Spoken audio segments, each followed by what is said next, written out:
Pues muchas de las enseñanzas espirituales de Jesús, cuando leemos los evangelios, nos damos cuenta de que fueron ilustradas con cosas de la vida cotidiana.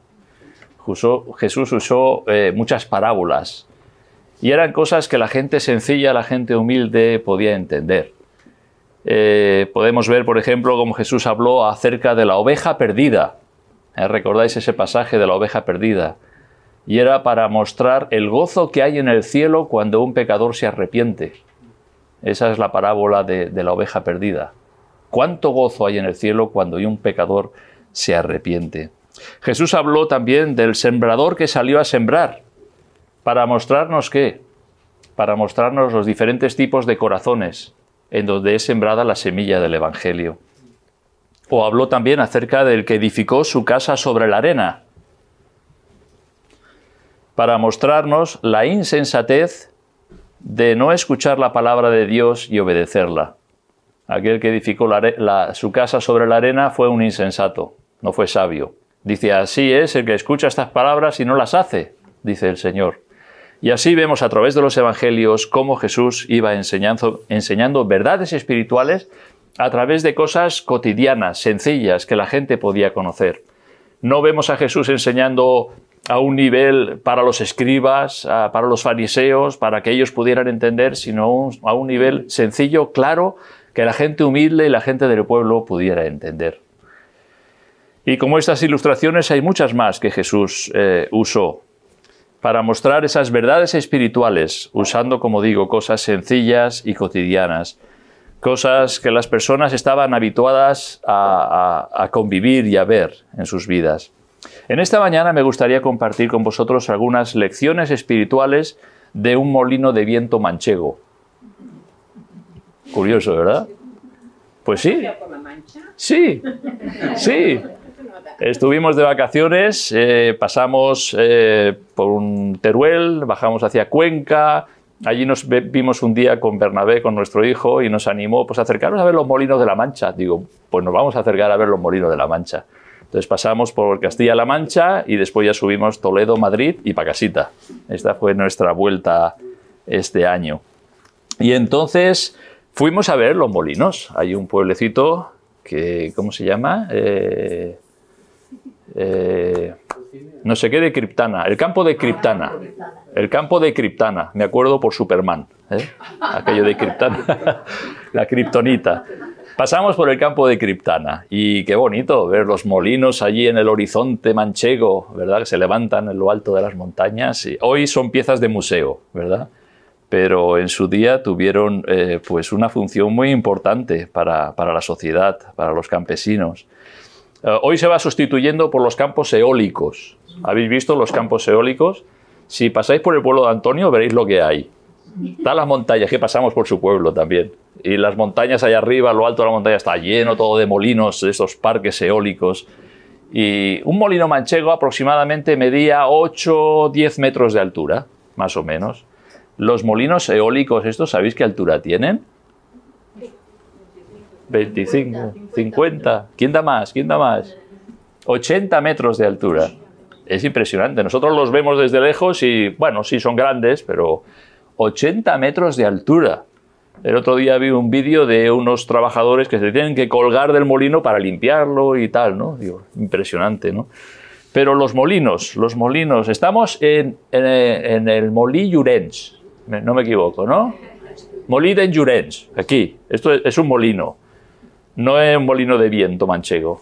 Un molino seguramente usaban el riachuelo en su día que pasaría por aquí y algo movería.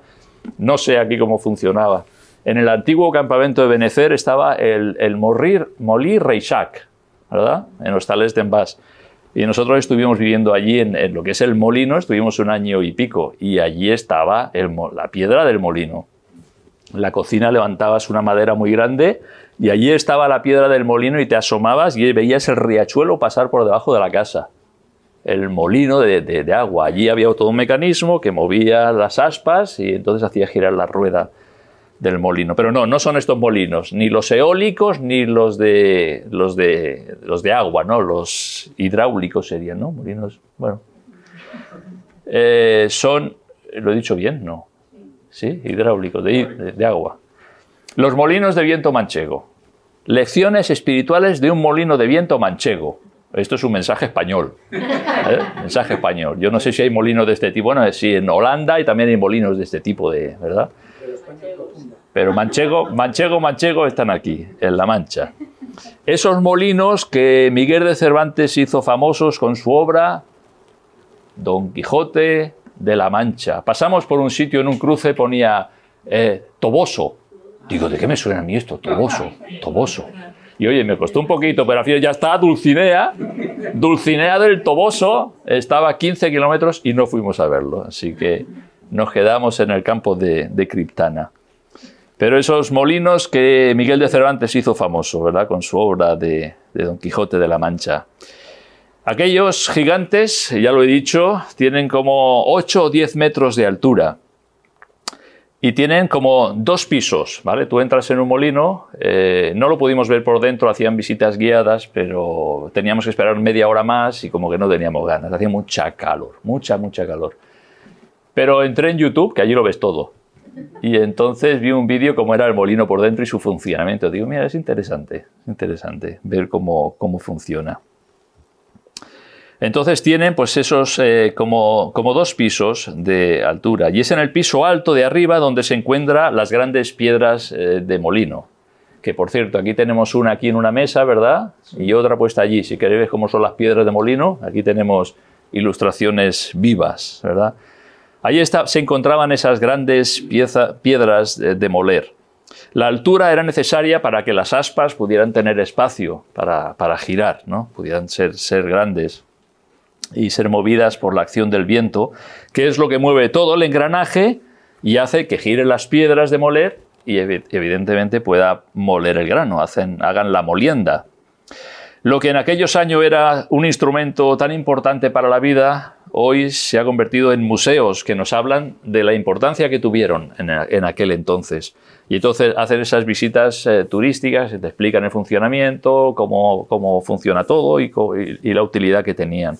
Entonces, en esta mañana vamos a ver algunos elementos de estos molinos manchegos y lo que podemos aprender de ellos. Lo primero que me gustaría comentar de estos elementos son las ventanitas.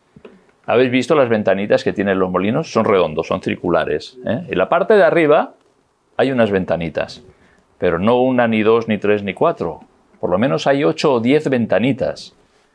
Y dices, bueno, curioso, ¿no? Estas ventanitas que realmente las llaman ventanucos. Ventanucos. Y es por medio de abrir estas ventanas que el molinero sabía por dónde venía el viento. Claro, él abría una ventana, abría la otra, viene por aquí, viene por aquí, viene por aquí. Hoy el viento viene de este lado. O sea, esas ventanitas le servían para identificar la dirección del viento. Es lo primero que tenía que hacer el molinero, saber por dónde viene el viento. Y entonces lo que hacían es orientar las aspas hacia donde venía el viento. Pero esa era la primera labor del molinero, saber en qué dirección venía el viento para poder orientar las aspas. En cierto sentido, aquellas ventanitas son para nosotros la palabra de Dios.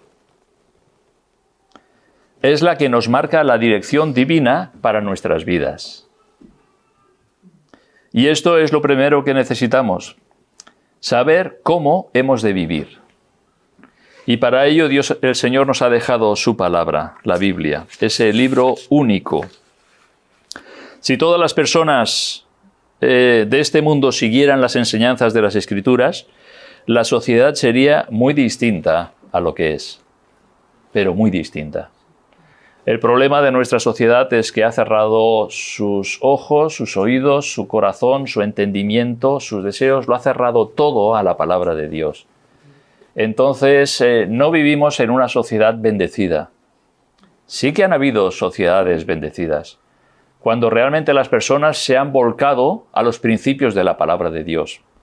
Hemos oído, ¿verdad?, de avivamientos en Escocia, en Inglaterra, en Estados Unidos, en lugares donde las personas vivían perdidamente y el Señor, obrando por medio de su palabra y de su espíritu, traía convicción de pecado a las almas, se convertían y habían cambios profundos en sus corazones. Las iglesias se llenaban. El deseo de vivir rectamente, agradando al Señor, honestamente. El deseo de vivir en familia, en paz. Y realmente eran sociedades que disfrutaron de un tiempo, pues, de la bendición de Dios. La bendición simplemente de poner los principios de la palabra de Dios como norma de vida. Cuando una sociedad cierra la palabra de Dios y no tiene los principios de la palabra de Dios, vive perdidamente. Y eso es lo que vemos en nuestra sociedad actual. Una sociedad que ha vuelto sus espaldas a Dios y por tanto no es una sociedad bendecida. Hermanos, no estamos en un país bendecido por Dios. Aún así, en su gracia el Señor, ¿verdad?, va dando a los suyos.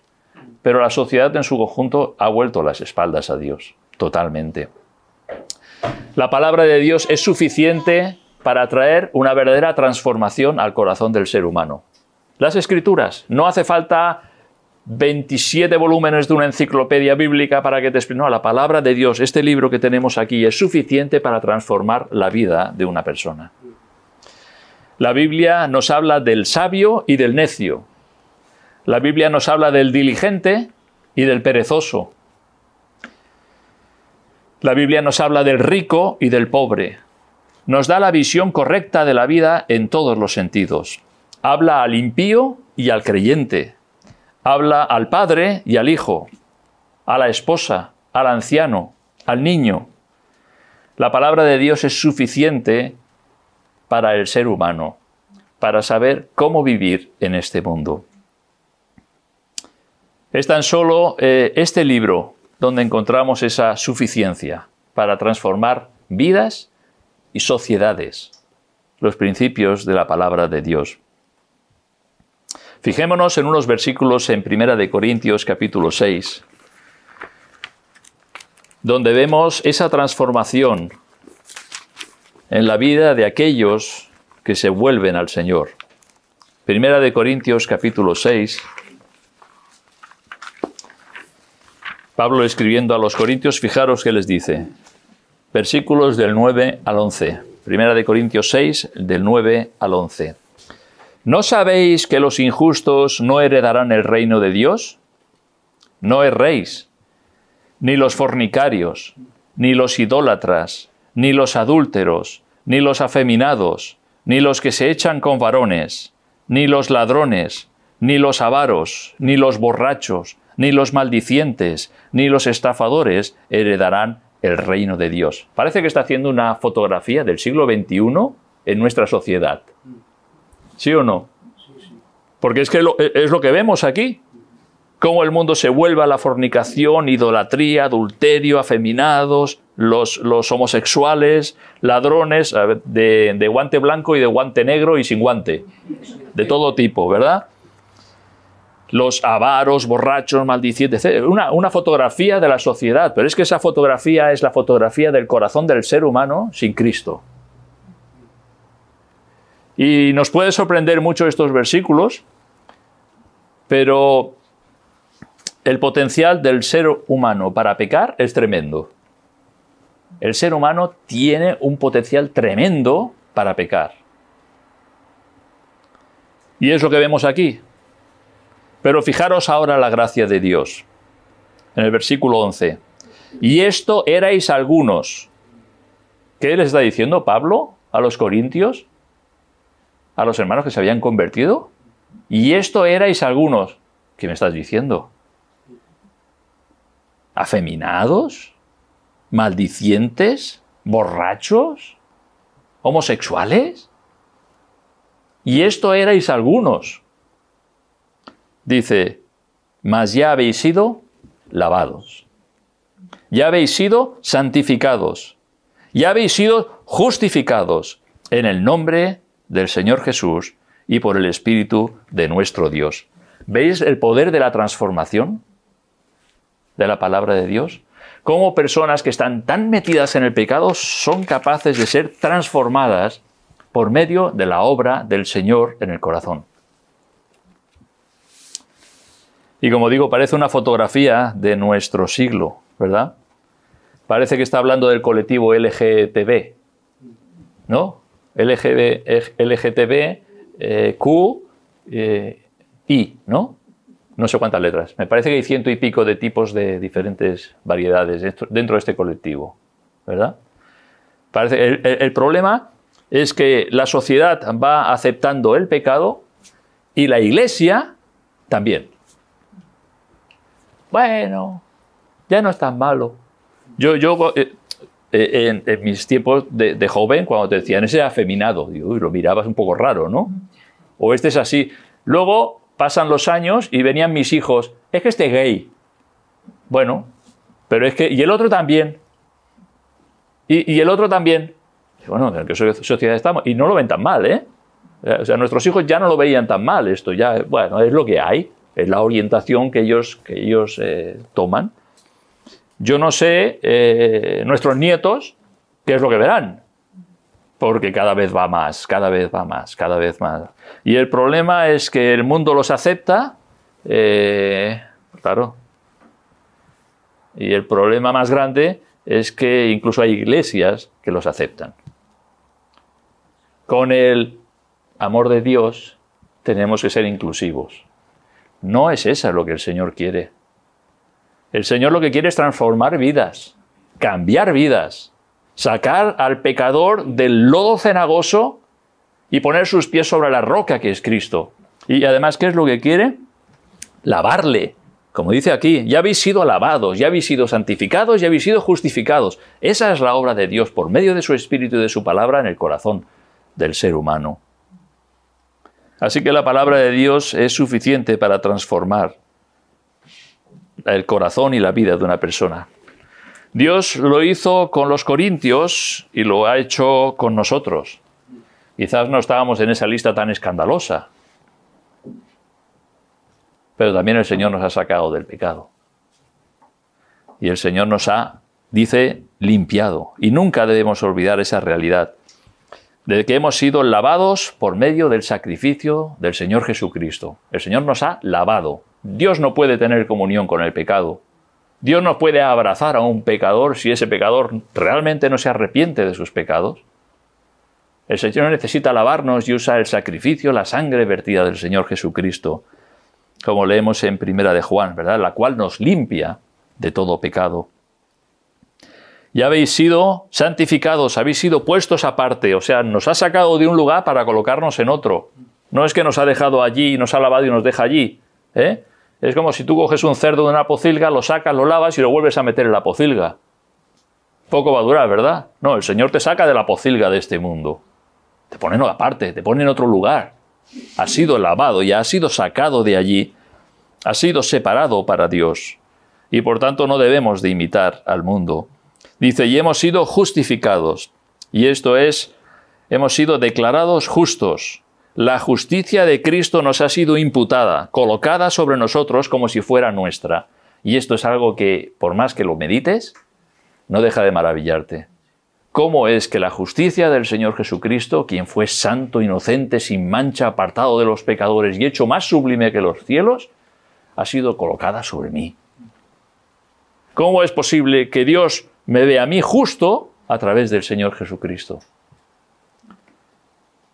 Y le puedes dar y puedes meditar y nunca llegas a darte realmente cuenta de la grandeza de lo que Dios hace por medio del Evangelio. Esa transformación del alma.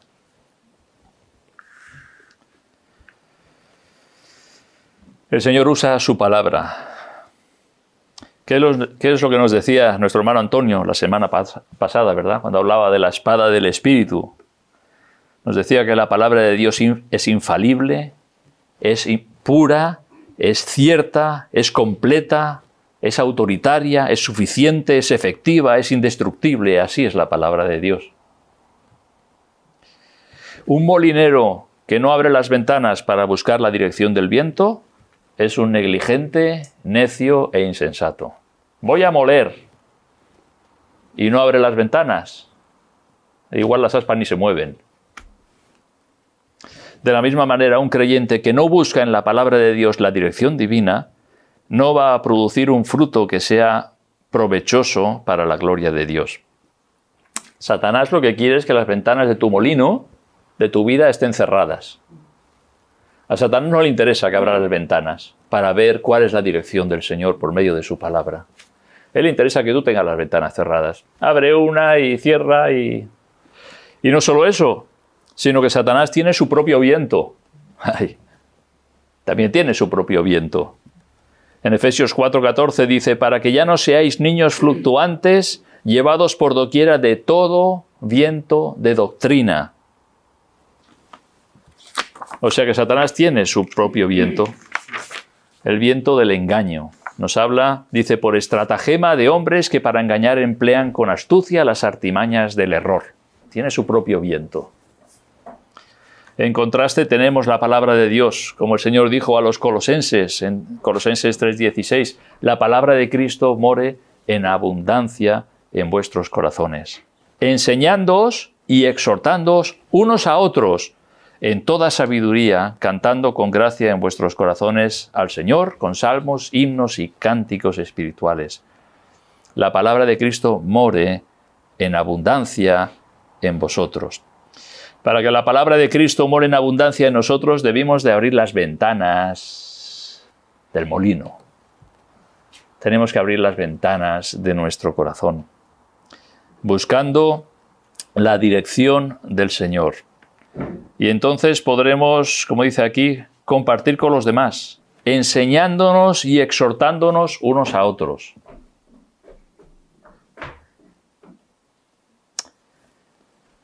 Debemos de acordarnos del molinero, que abre la ventana de la palabra de Dios. La dirección siempre la marca el Señor. Nosotros debemos ajustar nuestras vidas en esa dirección, en la que marca el Señor. ¿Cómo es posible, pregunto, que un creyente pueda orientar su vida en una dirección errónea? Que también los hay, o lo sabemos, ¿verdad? ¿Cómo es posible que podamos orientar nuestras vidas en una dirección errónea? Porque tenemos las ventanas cerradas. Porque no tenemos la dirección de la palabra de Dios. Porque quizás descuidamos la lectura y meditación de las Escrituras. Y esto debe ser el pan nuestro de cada día. Buscar en las Escrituras, en la palabra del Señor, la dirección para nuestras vidas. Y ser transformados mediante las Escrituras. Quizás porque la palabra de Dios ya no forma una parte primordial de su vida. Simplemente ahí está y, ay, sí, hoy toca culto, voy a coger la Biblia. ¿Ah? Voy a coger la Biblia, que hoy toca culto. Cada vez se llevan menos a la iglesia, cada vez están más en los móviles y todo eso, pero bueno, lo importante es qué es lo que dice la palabra de Dios. Y hacer caso. O quizás es porque no hay una lectura comprensiva. No, si yo leo todos los días. ¿Qué has leído? Dice, pues no me acuerdo lo que leí esta mañana. A todo nos puede pasar, ¿eh? Pero a lo mejor es que no hemos centrado nuestra atención en lo que estamos leyendo. Es mejor un versículo con el entendimiento que 10 capítulos sin enterarte de lo que lees. Estoy leyendo aquí, ¿y de qué va? ¿O qué has aprendido? ¿O qué? Pues no me acuerdo. Y a veces nos pasa. Entonces lo que tenemos que hacer es ceñir los lomos de nuestro entendimiento. Voy a leer las Escrituras y si es un versículo, Señor, háblame con este versículo. Y que pueda sacar una enseñanza espiritual para mi vida este día. No es tanto la cantidad como la calidad. Se ha dicho muchas veces. Entonces, cuando la palabra de Dios no ocupa un lugar importante en nuestras vidas, no tenemos la dirección clara y correcta. No sabemos por dónde sopla el viento. No sabemos qué es lo que el Señor dirige para nuestras vidas. Y por eso, como el molinero, tenemos que abrir esas ventanas. ¿Para qué? ¿Para qué abría el molinero las ventanas? Para ver de dónde venía el viento y orientar las aspas. Después de ver por dónde viene el viento, orienta las aspas.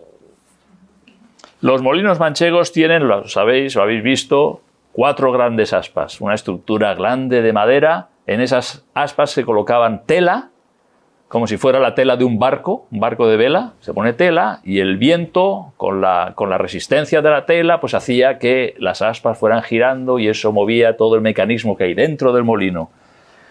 Entonces tenía esas esas 4 grandes aspas.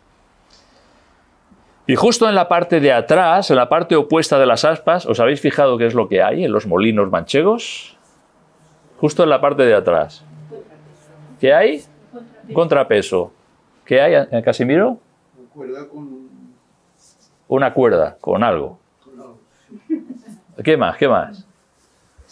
Pues justo cuando tú ves un molino, en la parte de atrás ves que sale un palo larguísimo. Sale un tronco, pero desde arriba, casi desde el tejado hasta el suelo. Es un tronco larguísimo. Yo no sé cuántos metros puede tener, pero 8 o 10 metros, muy largo. Ese palo larguísimo que sale en la parte opuesta de las aspas, le llaman el palo de gobierno. Palo de gobierno. Cuando el molinero abría las ventanas, identificaba de dónde venía el aire y decía, viene por allí. Bajaban del molino o entre 2 hombres cogían ese palo, lo levantaban, apoyan el suelo, entonces lo levantaban y lo iban, gira más para allá. Iban girando y al girar el palo iban girando las aspas. Orientaban las aspas en la dirección del viento. O sea, las aspas no son fijas. Hoy pueden mirar para allá y mañana pueden mirar para allá y pasado pueden mirar para allá, depende de dónde venga el viento. Y ese palo tan largo que se llama el palo de gobierno es el que orienta las aspas en la dirección del viento. ¿Para qué? Para ser provechoso, productivo. Imaginaros un molino que tiene las aspas fijas y el aire viene por el otro lado. Digo, vaya hombre, y si viene por atrás gira al revés. Digo, no, esto no funciona. Entonces hacían esto para que es que prácticamente la parte de arriba, la cúpula de arriba, el tejado del molino manchego, es que no es fijo. A través de este palo de gobierno es que gira todo. Prácticamente gira todo el tejado y todo el mecanismo que hay dentro para orientar las aspas hacia el viento. Palo de gobierno. Y esa era la labor del molinero. ¿Por dónde viene el viento? Por aquí. Vamos a orientar las aspas en la dirección del viento. Muy bien, eso es lo que debían de hacer, ¿vale? Para que la cosa funcionara. El molino depende del viento. Si no hay viento, el molino no funciona. Podríamos decir que está muerto, ¿verdad? Está muerto, no se mueve, no es productivo. Jesús, hablando con Nicodemo, le dijo en Juan 3:8, el viento sopla de donde quiere y oyes su sonido, mas ni sabes de dónde viene ni a dónde va. Así es todo aquel que es nacido del Espíritu. ¿De qué viento estaba hablando aquí el Señor a Nicodemo? Así es todo el que es nacido del Espíritu. La vida de una persona sin el soplo del Espíritu Santo es como el molino sin viento. No hay vida espiritual en él. Una de las figuras del Espíritu Santo de las Escrituras es precisamente el viento. La palabra para espíritu en griego, ¿sabéis cuál es? Neuma, que significa viento, soplo o aliento. De ahí viene la palabra neumatología, palabra más fea, ¿no? Neumatología, suena a enfermedad, no. Neumatología es el estudio del Espíritu Santo. Neuma, espíritu, logía, estudio. Neumatología, el estudio del Espíritu Santo. Habrá otra que nos suena mejor. Neumonía. ¿Os suena? ¿A quién no le suena neumonía? Es que tiene neumonía. Una afección respiratoria, ¿verdad? Tiene que ver con aire, con el viento, con el soplo. Otra que también nos suena, neumático. Neumático, en las ruedas del coche. ¿Qué es lo que tienen dentro? Aire, viento, ¿verdad? Son palabras que derivan de neuma. Así que el Señor le dice a Timoteo, el viento sopla de donde quiere, mas ni sabes de dónde viene ni a dónde va, así es todo el nacido del Espíritu. Está hablando del Espíritu Santo, la obra del Espíritu Santo. Nosotros creemos por las Escrituras que el Espíritu Santo es la tercera persona de la Trinidad, o sea, Dios mismo. El Espíritu Santo tiene una parte fundamental en la salvación de una persona. No hay nadie que venga a la salvación en Cristo sin la obra del Espíritu Santo, quien trae convicción de pecado, de justicia y de juicio. La obra del Espíritu Santo, que no sabemos cómo obra, nosotros no lo vemos. No sabemos cómo llega la palabra de Dios a los corazones. Vemos las caras de las personas que nos oyen, pero no sabemos realmente cuál es la obra en el corazón. No lo sabemos, pero el Señor obra. por medio de su Espíritu en las personas. El Espíritu es el que regenera, que es la acción de impartir vida espiritual. Así que cada persona que ha nacido de nuevo ha experimentado la acción, la obra del Espíritu Santo de una forma directa en el corazón. Y esto no es poca cosa, pero no se queda ahí. El Espíritu es el que ilumina el entendimiento para comprender las Escrituras. No solamente tiene que ver para la salvación, sino tiene que ver para el crecimiento, para la santificación. Y obra en el corazón de las personas para traer luz y comprender las Escrituras. Vamos a 1 Corintios capítulo 2, pasamos la página de atrás, y versículo 12 al 14. Dice, y nosotros no hemos recibido el Espíritu del mundo, sino el Espíritu que proviene de Dios, para que sepamos lo que Dios nos ha concedido. Lo cual también hablamos, no con palabras enseñadas por sabiduría humana, sino con las que enseña el Espíritu, acomodando lo espiritual a lo espiritual. Pero el hombre natural no percibe las cosas que son del Espíritu de Dios, porque para él son locura y no las puede entender, porque se han de discernir espiritualmente.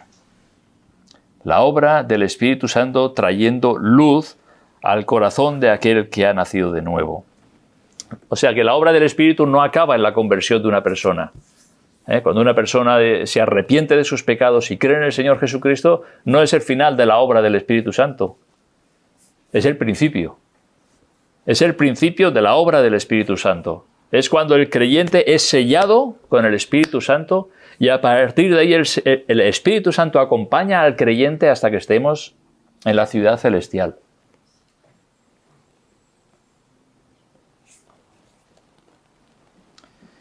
Jesús, hablando del Espíritu Santo, dijo, Él me glorificará porque tomará de lo mío y os lo hará saber. El Espíritu es quien glorifica a Cristo por medio de las Escrituras en la vida del creyente y a través del creyente.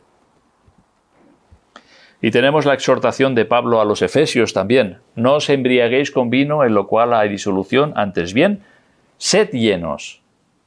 ¿De qué? Del Espíritu Santo. La obra del Espíritu es esencial en la vida del creyente, hasta que estemos en la presencia de Dios. De la misma manera que un molino sin viento no funciona, no tiene ningún sentido. De la misma manera la vida del creyente sin la guía, dirección, iluminación, llenura del Espíritu, tampoco. Nos volvemos improductivos. Sí, salvos como por fuego, ¿no? Pero y nada más. Esa no es la voluntad del Señor. La voluntad del Señor es que realmente vivamos de acuerdo a las Escrituras porque es lo que trae bendición a nuestras vidas. La bendición de Dios sobre nuestras vidas, sobre nuestras familias.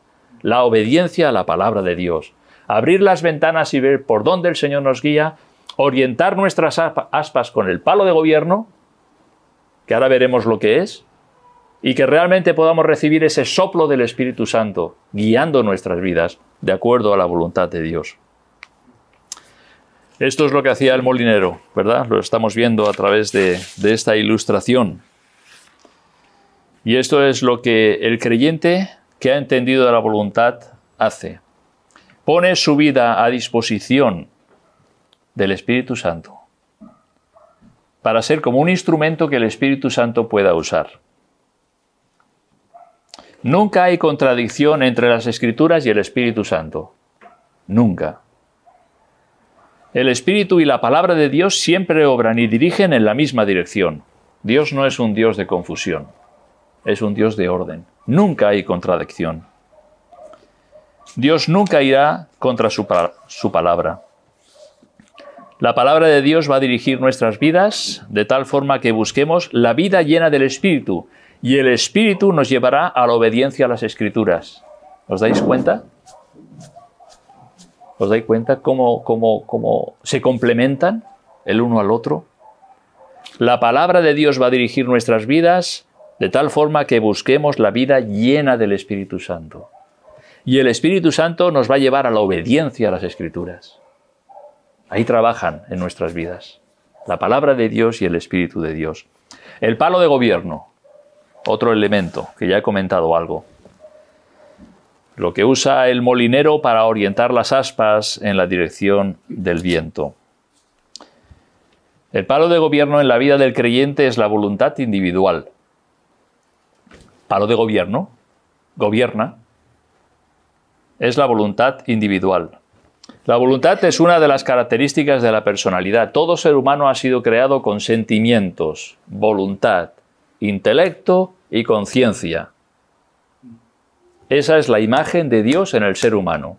Sentimientos, voluntad, intelecto y conciencia, cosa que no tienen los animales. El hecho de ser creados a la imagen de Dios es porque Dios ha puesto estas características de la personalidad en nosotros. Y entonces ahí tenemos la voluntad. Y ese palo de gobierno es la voluntad individual, que nos mueve a tomar ciertas decisiones. Siempre hay esa ilustración del despertador, ¿verdad? Tú pones el despertador para que te despierte. Suena el despertador por la mañana y tu intelecto le dice, levántate, que ha sonado el despertador. Tu conciencia te dice, mejor que te levantes o vas a llegar tarde. Tus sentimientos te dicen, va, un poquito más, ahora me levanto, dentro de un ratito. Y te van diciendo el uno y el otro y el uno y el otro. Y la voluntad te está esperando. Dice, cuando te decidas me dices lo que quieres hacer. ¿Verdad? La voluntad es el palo de gobierno. Si le dices, un poquito más, pues la voluntad va a hacer caso a las emociones. Mala decisión, ¿eh? Mala decisión. Mejor es que la voluntad obedezca al intelecto y a la conciencia, porque las emociones son cambiantes. Suben y bajan. Las emociones son como la montaña rusa. Ahora boca arriba, ahora boca abajo, ahora de derecha, ahora de izquierda, ahora me siento bien, ahora me siento mal, ahora estoy animado, ahora estoy desanimado. Y si las decisiones las tomamos en base a los sentimientos, no vamos bien. Entonces, el palo de gobierno no es... el palo de gobierno es lo que dice el molinero. El viento viene por allá. Y si los que mueven el palo le dices, hey, que para allí no, que para el otro lado, que no vamos bien, ¿verdad? Porque hay un intelecto que te dice cómo tienes que orientar tu vida, cómo tienes que orientar las aspas del molino. Y ahí está la ilustración, ¿verdad? La voluntad, el palo del gobierno es la voluntad personal e individual. Y la voluntad del creyente debe de estar sujeta a la palabra de Dios, y esto es el intelecto, ¿verdad? Esto es el intelecto. La palabra de Dios, lo sientas o no lo sientas, te hable o no te hable, te bendiga o no te bendiga, sigue siendo la palabra de Dios. Y entonces debemos de sujetar, por medio de nuestra voluntad, nuestra comprensión de las Escrituras para hacer la voluntad de Dios, para orientar nuestras vidas. Utiliza el palo de gobierno para orientar tu vida en la dirección correcta. El creyente que no escudriña las Escrituras no es sensible a la dirección del Espíritu y no sabe orientar su vida. Y esto es así. El creyente que no escudriña las Escrituras, que no abre las ventanas, que no ve la dirección divina, no tiene un norte bien marcado. No sabe la dirección donde va. Si el molinero hace esto, el molino no funciona. El palo de gobierno es lo que nos permite ejercer nuestra voluntad en armonía a la voluntad de Dios. A veces tendemos a culpar a las circunstancias que estamos viviendo o a otras personas para excusarnos, pero el responsable de nuestra vida somos cada uno de nosotros. Lo bueno es que Dios no nos ha dejado sin guía. Nos ha dejado su palabra y nos ha dejado su espíritu. Y debemos de usar nuestra voluntad personal para alinearnos con la voluntad de Dios. O sea, para que lo entendáis, el molinero no decía, orienta las aspas para allá, porque sí. Porque a lo mejor el viento viene por el otro lado. El molinero ajusta el palo de gobierno, las aspas, allá en la dirección del viento. De la misma forma, el creyente es como debemos de ser. Es seguir la instrucción y la guía en la voluntad del Señor. Y los últimos elementos que quiero compartir con vosotros de este molino manchego se llama la rueda catalina, la linterna y la muela. Y dice, ¿y eso qué es? Rueda catalina, la linterna que no da luz y la muela. La rueda catalina es una rueda que va cogida a las aspas. Una rueda grande, que es lo que las aspas al girar, pues mueven esa rueda catalina. Una rueda llena de palos, imaginaros toda la rueda llena de palos, y esos palos se engranan dentro, es como un engranaje de esa linterna, que la linterna es otra rueda más pequeña, que está cogida a la piedra del molino. ¿Me explico? La rueda catalina va fija a las aspas. La linterna es otra rueda que va fija a la piedra de molino. ¿Sí? Cuando giras las aspas, giras la rueda catalina se engrana con la linterna, que es esa otra rueda, y hace que la piedra de molino gire. La piedra de molino de arriba, porque la de abajo es fija, ya lo sabéis. La de arriba va girando. Es el mecanismo que hay dentro del molino. Y son los elementos que hacen que el molino sea útil y productivo. La finalidad del molinero no es que las aspas del molino se muevan y hagan bonito. ¿Os imagináis? Qué bonito hoy, fíjate qué bonito, cómo giran las aspas. El molinero cuánto sabe. Y el molinero 8 horas allí vigilando que las aspas den vueltas. No es el objetivo del molinero. El molinero es que las aspas giren, muevan el mecanismo y el grano se convierta en harina.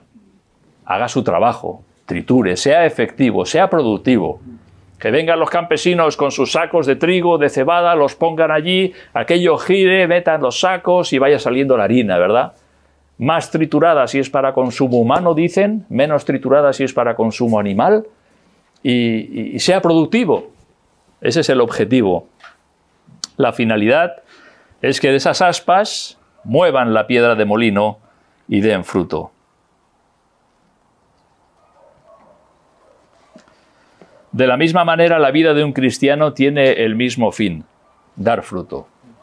El Señor no nos ha salvado para que seamos esas, que vamos luciendo nuestras aspas, o para que seamos floreros, ¿no? Mira qué bonito, qué creyente más majo. No, el Señor lo que quiere de nosotros es fruto. Evidentemente se tiene que mover las aspas, que es, ¿qué? La acción del Espíritu, la acción de la palabra en la vida del creyente. ¿Y el creyente qué es lo que tiene que producir? Fruto. Fruto. Si sopla el viento y el interior no se mueve, qué triste, ¿verdad? Qué penoso. Si hay 5 molinos en lo alto de una colina y uno ves que muy bonito, que gira, pero que no muele, tú no vas a llevar tu grano ahí. Buscarás el que realmente hace la labor. Así debe ser la vida del cristiano. Tiene que dar fruto para la gloria de Dios, y esto se consigue con la palabra de Dios y el Espíritu Santo, orientando nuestras vidas en obediencia a la palabra de Dios y buscando la llenura del Espíritu Santo. Y cuando esto es así, hay fruto que honra al Señor.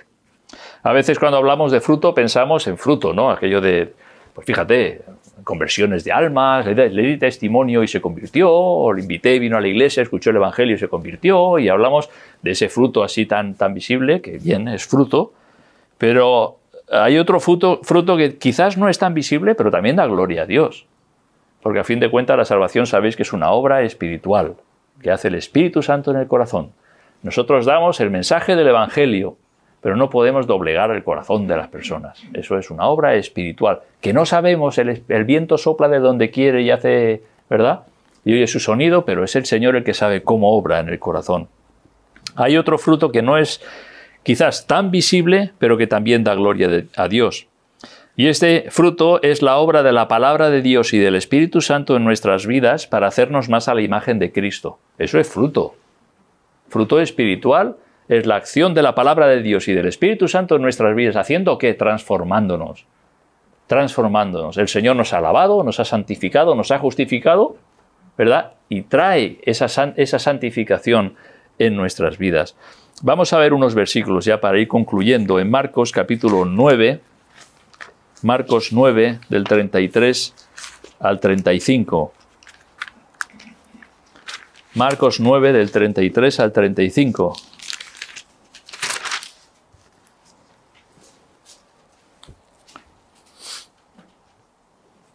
Dice, y llegó a Capernaum, y cuando estuvo en casa les preguntó, esto es Jesús a sus discípulos, ¿qué disputabais entre vosotros en el camino?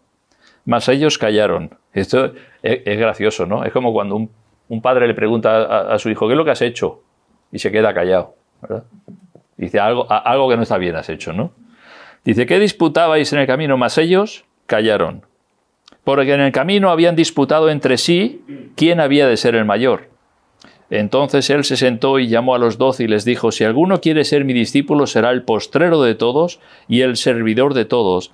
Y tomó a un niño y lo puso en medio de ellos y tomándole en sus brazos les dijo, el que reciba en mi nombre a un niño como este me recibe a mí, y el que a mí me recibe no me recibe a mí sino al que me envió.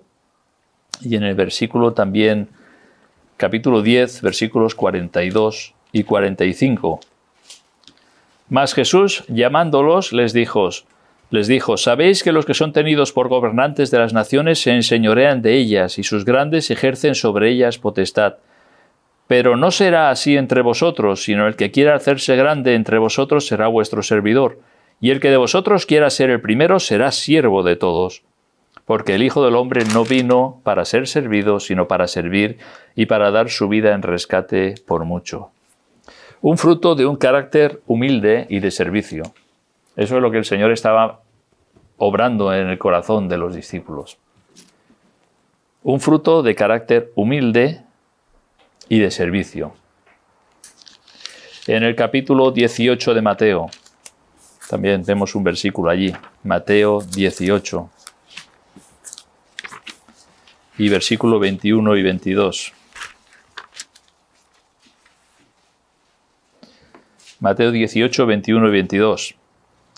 Entonces se le acercó Pedro y le dijo, Señor, ¿cuántas veces perdonará mi hermano que peque contra mí? ¿Hasta 7? Jesús le dijo, no te digo hasta 7, sino aún hasta 70 veces 7. Un carácter perdonador. En Efesios 5, un carácter controlado por el Espíritu, sed llenos del Espíritu Santo. Esto es fruto en la vida del cristiano. Esto es fruto en el carácter del cristiano. Esto es lo que el Señor quiere hacer, de coger al cristiano y hacerlo a la imagen del Señor Jesucristo. Fijaros en Efesios 5 también, donde he mencionado Efesios 5, vamos a ver varios versículos. Y fijaros aquí, en el versículo 22.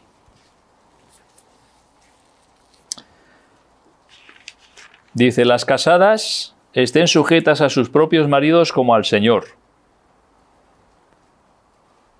Esto también es fruto, ¿no? Versículo 25. Maridos, amad a vuestras mujeres, así como Cristo amó a la iglesia y se entregó a sí mismo por ella. Eso también es fruto, ¿no? Fruto de carácter. Versículo 6.1. Hijos, obedeced en el Señor a vuestros padres, porque esto es justo. Esto es fruto también. En el carácter, ¿verdad? Versículo 4. Vosotros padres, no provoquéis a ira a vuestros hijos, sino criadlos en disciplina y amonestación del Señor. Esto también, ¿no? Y versículo 5. Siervos, obedeced a vuestros amos terrenales con temor y temblor, con sencillez de vuestro corazón, como a Cristo. Versículo 9. Y vosotros, amos, haced con ellos lo mismo, dejando las amenazas, sabiendo que el Señor de ellos y vuestro está en los cielos, y que para Él no hay acepción de personas. Esto es fruto, ¿no? Fruto de carácter. Habla a las esposas, habla a los maridos, habla a los hijos, habla a los siervos, habla a los amos. Eso es fruto espiritual en la vida del creyente. El fruto del cristiano que da gloria a Dios es cuando el carácter de Cristo se refleja en nosotros.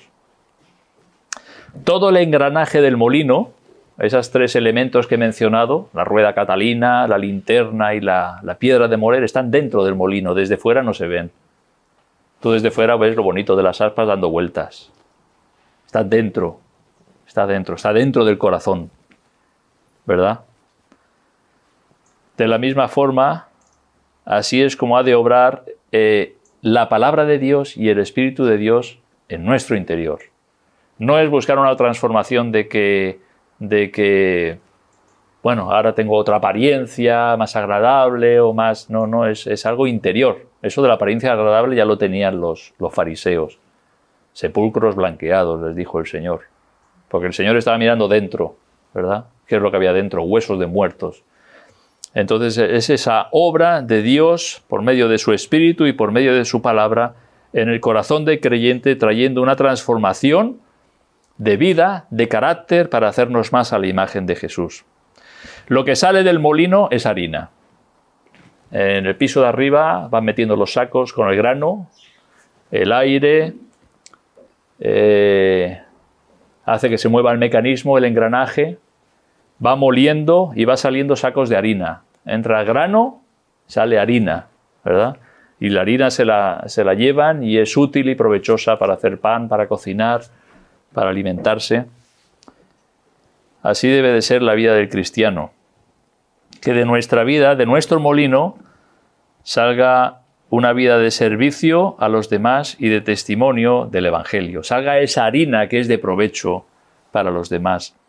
Tan solo mencionar unos versículos ya para concluir. Efesios 2:10. Porque somos hechura suya, creados en Cristo Jesús, para buenas obras, las cuales Dios preparó de antemano para que anduviésemos en ellas. Tito 2:11. Vamos a ver 3 versículos en Tito. Tito 2:11.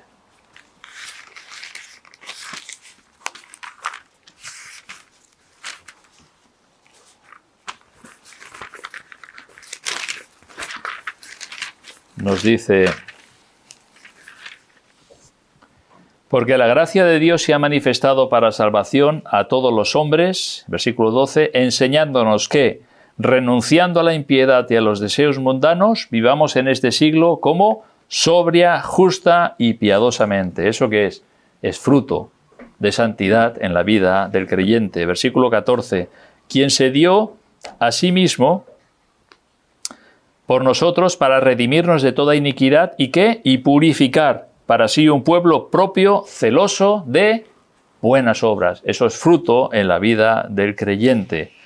Capítulo 3, versículo 1. Recuérdales que se sujeten a los gobernantes y autoridades, que obedezcan, que estén dispuestos ¿a qué? A toda buena obra. Fruto. Versículo 8. Palabra fiel es esta, y en estas cosas quiero que insistas con firmezas. Para los que creen en Dios, procuren ocuparse ¿en qué? En buenas obras. Estas cosas son útiles, son buenas y útiles a los hombres. Versículo 14. Y aprendan también los nuestros a ocuparse en buenas obras para los casos de necesidad, para que no sean sin fruto. Y podríamos ver más pasajes. Tengo otros en Santiago, pero no los vamos a ver. Fruto, fruto, fruto. Fruto que honra y que glorifica al Señor en la vida del cristiano. Lecciones espirituales de un molino manchego. Si vas a La Mancha, hazte una foto al lado de ellos. Son majos. Y ya te digo, yo no lo pude visitar por dentro, pero os voy a pasar un link. Os voy a pasar un link, si lo queréis ver, es de YouTube. Si lo queréis ver, lo veis. Cómo funciona un molino manchego. Y podéis ver la rueda catalina cómo es, la linterna, la piedra del molino y cómo funciona. Lo explica muy bien el chico este del vídeo.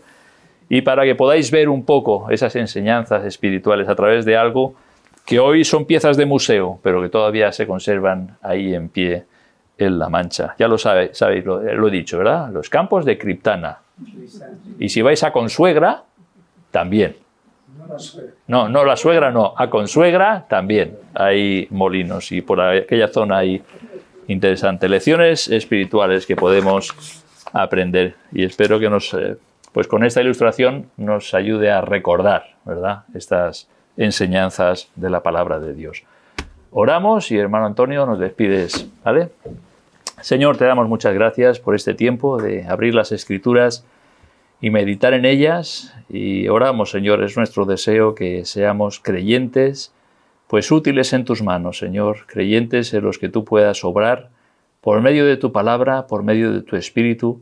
Señor, que nuestra voluntad esté sujeta a tu voluntad y podamos andar, Señor, recibiendo esa bendición que viene directamente de lo alto, Señor, de ti en nuestras vidas. Podamos también ser de provecho para el Evangelio y para tu gloria, pues siendo de testimonios tanto a creyentes como a incrédulos, compartiendo ese mensaje de transformación de vida que hay en Cristo.